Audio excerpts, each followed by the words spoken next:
Josh Green here for Seconds Out. I'm delighted to be joined by Adam Booth. Thank you very much for giving me some of your time, Adam. Really appreciate it. Fight week for two of your fighters here in Liverpool and just one day away. Looking forward to it now? Yeah, always look forward to fight nights. Always do. Speaking to Aaron the other day about sort of the moment he walked into the gym and you really sort of stripped down his boxing game and started from the fundamentals. What was it like when a complete novice in boxing just walked into the gym like Aaron did? Well, it's like a complete novice walking into the gym. Like any coach has always seen a novice coming into the gym. So, I raised my eyebrows and rolled my eyes a little bit, but he very quickly he became part of our little gang because everyone adores him, and then once you end up with that sort of relationship where you like them as people, it's hard to say, no, get out the door now, I don't want to teach you because you're a novice. And so that's basically how we got over that first hurdle. How much have you seen in terms of improvement from him? Has it been, about 18 months he's been in the gym? Probably nearly 2 years. He's working. I've had him working with lots of different people. And yes, he's certainly got some good attributes. He'll be nervous tomorrow night. But if he keeps it simple, doesn't overthink it, and gets the feel right, I think he'll enjoy it and he'll look good. Was it actually Josh Cully that sort of brought him to the attention of yourself? And just tell us a little bit about that story. I have no idea how it actually happened because Josh just kept saying, "Oh, there's this fella wants to come to the gym. He's my mate," and blah blah blah. And I just kept looking at Josh to say, "Why are you talking about some random dude?" But Josh went on about it so many times. I said, "Just tell him to come to the gym," and that was how it started. It's a bit of a stigma, maybe. I'm not sure if that's the right word, but a bit of a stigma about sort of celebrities, reality stars, and that's what Aaron was on Geordie Shore going into boxing. And some people have different opinions on it. What was your opinion when he came into the gym? No, he's a real dude. He wasn't just a TV celebrity. Before that, he worked on oil rigs, and that's about as it's a hard, lonely sort of weathering job. And that makes anybody appreciate the value of hard graft and the value of a pound note. So he's a real dude. He's not just someone that got covered in tattoos to make it look like he's got a bit of character and then got himself on a reality TV show and dined out on that. He was actually a real dude before he became a TV celeb. And that's why we like him, because he's a genuine, real dude. Let's talk about Josh Cully.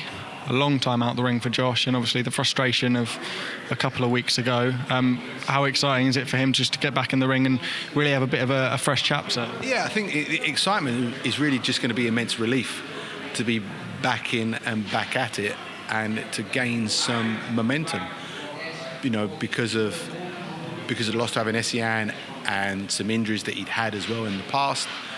It meant that he's had, I think, 12 fights in around 5 years. And the plan now is for him to have 5 fights in less than a year. And it will be great to get that type of momentum going and for him to really grow as a fella, grow as a man, and prove what he can be as a fighter. Obviously, the next Olympic cycle has now come around, and obviously most of them have got contracts at various promoters. You see that as a bit of not a wake-up call, but the fact that time has moved on and he really needs to get on with his career. Well, yes. But the thing about Josh is that he's still young. He's proven that he's competed with top 10 ranked fighters, so we know the level that he's at. We know that he's super talented and has got a fantastic IQ. So, and he's healthy. So, when you look at it, when you add those elements to it, I don't think it will take long for him to bounce back to the level that he wants to be at. An awful lot's happened in Josh's division since he's been away. Conor Benn, obviously, one of the names that's really risen up the ranks. What have you made of Conor's rise? Well, he's done everything that's been asked of him, and that's with no amateur pedigree to speak of. You've got to respect him and commend him for that, especially being slung into the spotlight so soon. Like I say, I'm a firm believer in time. Time shows everything. Time shows where people should be and what their level is. And just like everyone, we'll see as he steps up now, because he's at the point where it's going to get harder to sort of navigate and control the styles that you're fighting. That's when he'll really get a chance to prove himself. Let's talk about other couple of things in the world of boxing. We'll start with Mr. Julius Francis. I saw you commented it on Twitter the other day about him at a box park. What were your thoughts on that as a whole thing, and do you think it was the right decision he made in the moment? He was walking backwards away from the fella. The fella had already said, "I hope you die, you fat C." He'd said that, I think, a couple of times. He'd also, gone at a couple of people to try and hit him. You don't know the context of what happened before, but the fella was revved up, and you don't know what somebody's capable of. It doesn't matter how big or small they are. Sometimes the ones that catch you out are the small fellas. And Julius quite smartly separated him from everyone else, but was walking backwards when the fella stepped to him and raised his hand. And it was an arm shot. I've known Julius for years, and I've got a lot of time, and I really like the fella. He used to come and spar with David Hay a lot. So I know how hard he can thump when he goes forward. He didn't do that. He stepped back, clenched his fist, and just threw his arm out. It was almost like he used about as much controlled force as he could have done, and the fella just ended up being too much for the fella. Yeah, completely agree with you. Other things in the world of boxing, we've seen Errol Spence, Terence Crawford. It seems to be getting closer and closer to that mega fight that we've all been wanting for years and years now. One, do you think it happens? And two, if it was to happen, how do you think it would go? I do think it will happen. I think it's today's version of Leonard Hearns back in the day. It is the fight. If you could ask me of a fight that I'm not working with, what one fight do I want to see? It's absolutely that one.